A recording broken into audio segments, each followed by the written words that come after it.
Hi guys, this is Teddy Westside. Welcome back to another GOAT format deck profile. Today I got for you a zombie control deck that I'm pretty excited to show you guys.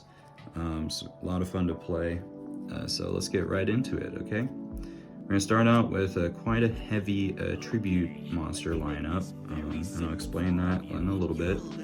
We got triple Ryu Kokki. This is one of the best search targets for Pyramid Turtle, and since it gets over BLS, biggest beater in your deck, 2400 attack. Not much more to say about it. Super cool artwork. Let's keep going. Got a double Vampire Lord, semi-limited in this format. He's really good. He recurs when he's destroyed by a card effect, so he doesn't really care about your opponent's back row traps or battle traps. So he just laughs in the face of Sakuretsu and Mirror Force. Plus he gets to snipe a card out of your opponent's deck when you do damage, so depending on what the matchup is, you can do strategic snipes to kind of lessen what they can do against you. And then to round out the tribute monster lineup, we got one Patrician of Darkness. I feel like he fits in really well here. This is more of a control deck. He also fits in with a vampire theme a little bit. But yeah, he gives you a control of choosing your opponent's attack targets. So if I have him on board and a Pyramid Turtle or a Giant Rat or maybe an Injection Fairy Lily, I can choose to make them my opponent's attack target. So this is really good for control purposes. It's a personal tech choice, I would say. Don't really see him run a lot.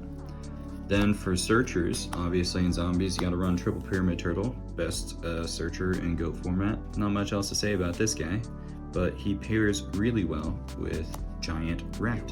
You can search him as well, since he's a Earth. Giant Rat, classic Yu-Gi-Oh! Searcher, searches any Earth with 1500 or less attack into face-up attack position when he's destroyed by battle. So Giant Rat's targets are obviously itself the triple Pyramid Turtle, and then we also have a small Earth toolbacks, including Exiled Force. You know, self-explanatory. One of pops whatever you need to be popped. One Celtic Guard. He's pretty good with Patrician of Darkness on board. He's kind of like a Spirit Reaper, but I had this guy and I like the artwork better. So if you wanted to, you could swap him out with Spirit Reaper, but I just really like the Celtic Guard.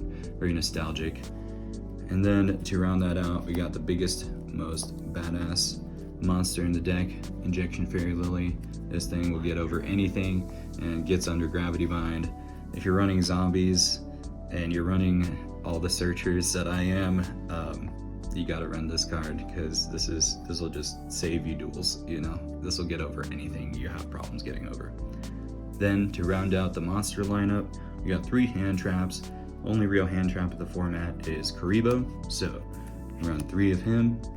I decided to go for 3 Kuriboh because, I mean, if I have to, I can normal summon it, but mostly I run it because I do run some spells in here that kind of leave me in a vulnerable position. Plus a lot of the game states will be one monster against one monster.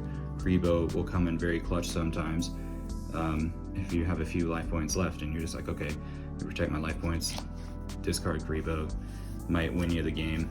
So that's it for my monster lineup. We're gonna go into spells.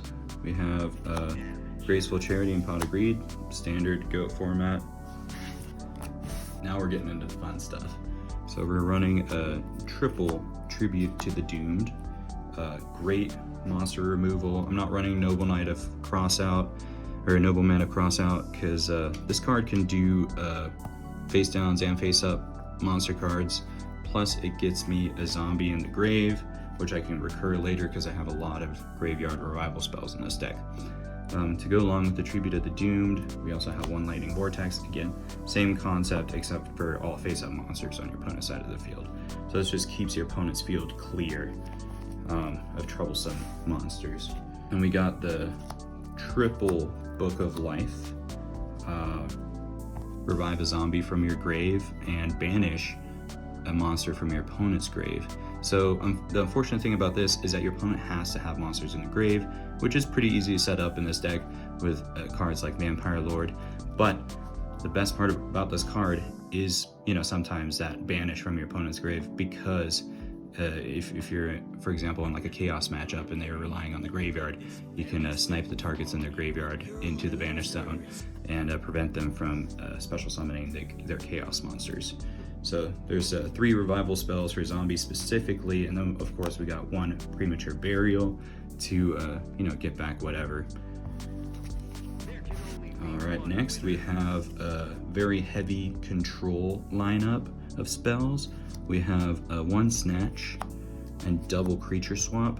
Snatch steal, you know, steal opponent's monster. They gain 1,000 life points each turn, but usually you're not going to keep that monster, you're going to tribute it off. Creature swap, love this card in this deck. You run a lot of floaters, so you can pass off your floater to your opponent and steal a card that they have, and you can use it as tribute fodder, or if it's really good, just keep it on your board. And then this might be a little bit overkill, but because we run such a large tribute monster lineup, we got triple brain control on top of that. And I gotta tell you what, running these 6 cards in this deck makes me feel like I can get over anything. Like, it doesn't matter what my opponent puts onto the board, I will steal it and I'll tribute it off and go about my day and win the duel. So it's pretty fun. Huge control power in this deck.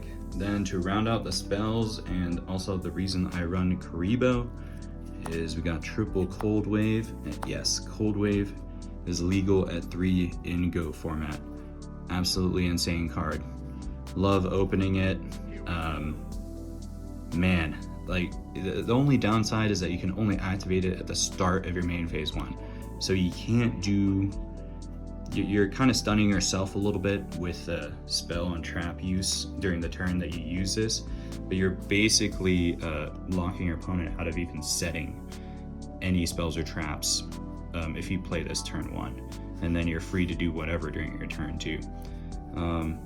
To go along with Cold Wave as well, I have triple Royal Decree, because I don't want to have to deal with back row. So I'm either going to lock you out of your traps, or I'm going to lock you out of your spells and traps completely for a turn. Well, that'll about do it. That was my zombie control deck. Hope you guys enjoyed it, and I'll see you guys in the next one, alright? Have a good one.